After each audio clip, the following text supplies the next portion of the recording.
Kerana ketinggian saya tidaklah seperti awak, Muaz, ya. Ramai yang menggunakan istilah, kau ni kenapa tak tinggi sangat, Wan? Bantut ke kan? Ada orang cakap macam tu, Izwan? Ramai.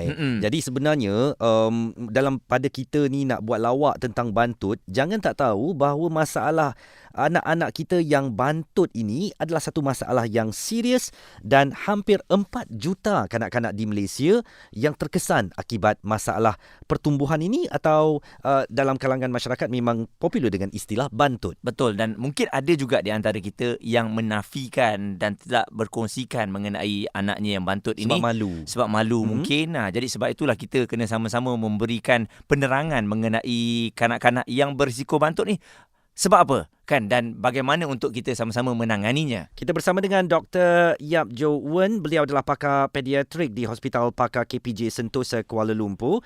Dr. Yap, mungkin anda boleh lahirkan ataupun kabarkan kepada kami tahap keseriusan masalah bantut di kalangan kanak-kanak negara kita. So, masalah bantut ialah satu masalah yang makin menurut di negara, walaupun kita sepatutnya semakin maju, negara semakin jadi negara yang develop, tapi hakikatnya kita masih nampak masalah bantut di kalangan kanak-kanak walau di bandar dan di kampung juga.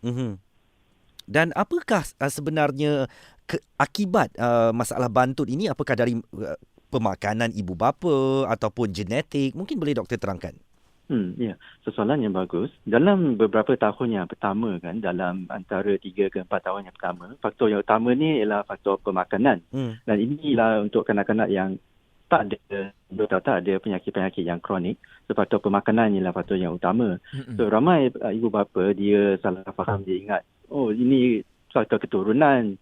Saya pun kecil, isteri pun rendah. Anak-anak mestilah pun kurus dengan pendek juga, tapi ini tak betul. Dalam tahun-tahun yang pertama, faktor pemakanan yang paling penting, nilai kalori yang anak-anak terima tu yang akan membantu dia punya berat dengan dia punya tinggi.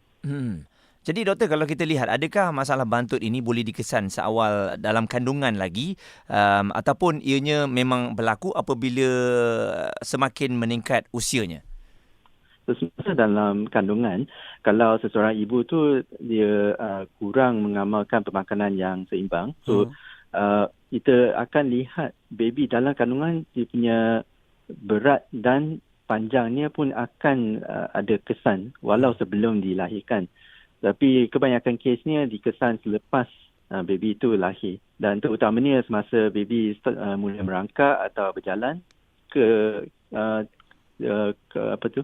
dia punya requirement, dia punya apa yang diperlukan, tenaga yang diperlukan untuk kanak-kanak tu makin meningkat, tapi pemakanan dia tetap sama. Jadi kita nampak pada waktu inilah di mana dia punya berat ni mendata dan tidak meningkat.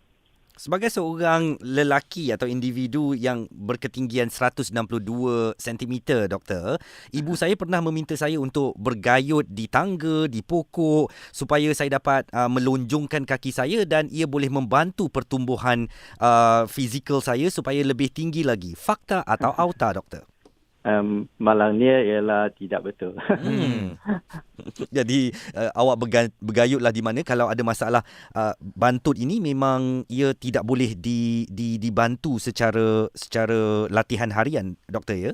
Tidak. So ianya mula daripada waktu zaman kanak-kanak. Kalau kita dah terlepas waktu ini, dia akan kekal sampailah ke semasa dah dewasa. Okey. Jadi doktor, bagaimana pula apabila kita dah ada anak yang bantut ini, bagaimana kita untuk sama-sama membawa mereka ke dalam masyarakat kita supaya tidak dipinggirkan? So, sebab macam diterangkan tadi, faktor pemakanan yang paling penting. So, kalau kita sudah ada tanda-tanda awal dan kita perasan anak kita dah ada bantut, so eloklah awal kita jumpa dengan klinik kesihatan, jumpa pakar pemakanan ataupun jumpa doktor untuk disiasat dengan lebih lanjut.